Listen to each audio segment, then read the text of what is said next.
तो ऐसे एक बाबा जी अपने नाती को खिला रहे, दाढ़ी थी बाबा जी के।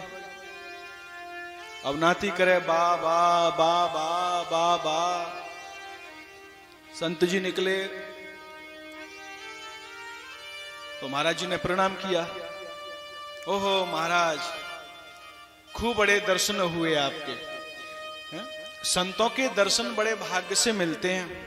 अब आपके दर्शन हुए हैं तो कुछ ज्ञान की चर्चा ही सुना दो हमें, तासे हमारा कुछ कल्याणी है जावे।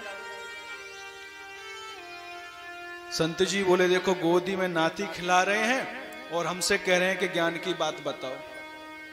संत जी बोले ऐसा है, सबसे बड़े ज्ञान की बात तो आपका नाती बता रहा है। क्या कह रहा है? बाबा बाबा। बोले बाबा है, जाओ बाबा बाबा। अब बाबा जी बोले महाराज आप सच कह रहे हो, मेरे मन में भी आता है कि मैं बाबा हो जाऊं, लेकिन क्या करूं, मेरी बेटी का भी बेटा है, वो कभी आता है ना तो वो दाढ़ी पकड़ के कहता है ना ना ना ना ना ना। तो आजकल शिष्य कम हो रहे हैं, महागुरु ज्यादा हो रहे हैं। उल्टा गुरु को ज्ञान देने लग जाए।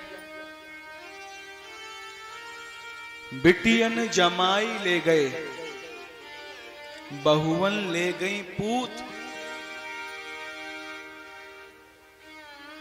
बिटियाओं को पढ़ाया लिखाया, शिक्षित किया, विवाह योग्य किया और उनका विवाह किया तो जमाई आकर के गई वो अपने ससुराल के लिए। तो बिटियन जमाई ले गए,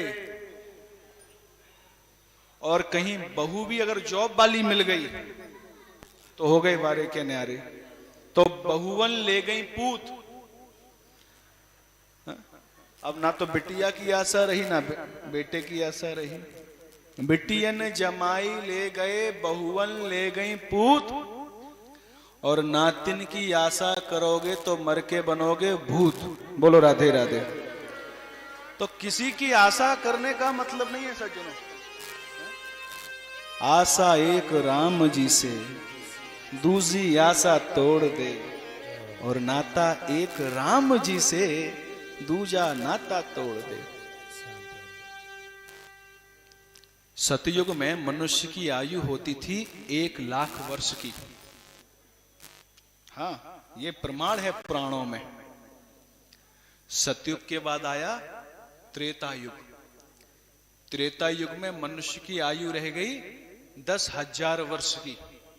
हाँ, फिर आया द्वापर, उसमें एक शून्य और कम हो गया, मनुष्य की आयु हो गई 1,000 वर्ष की।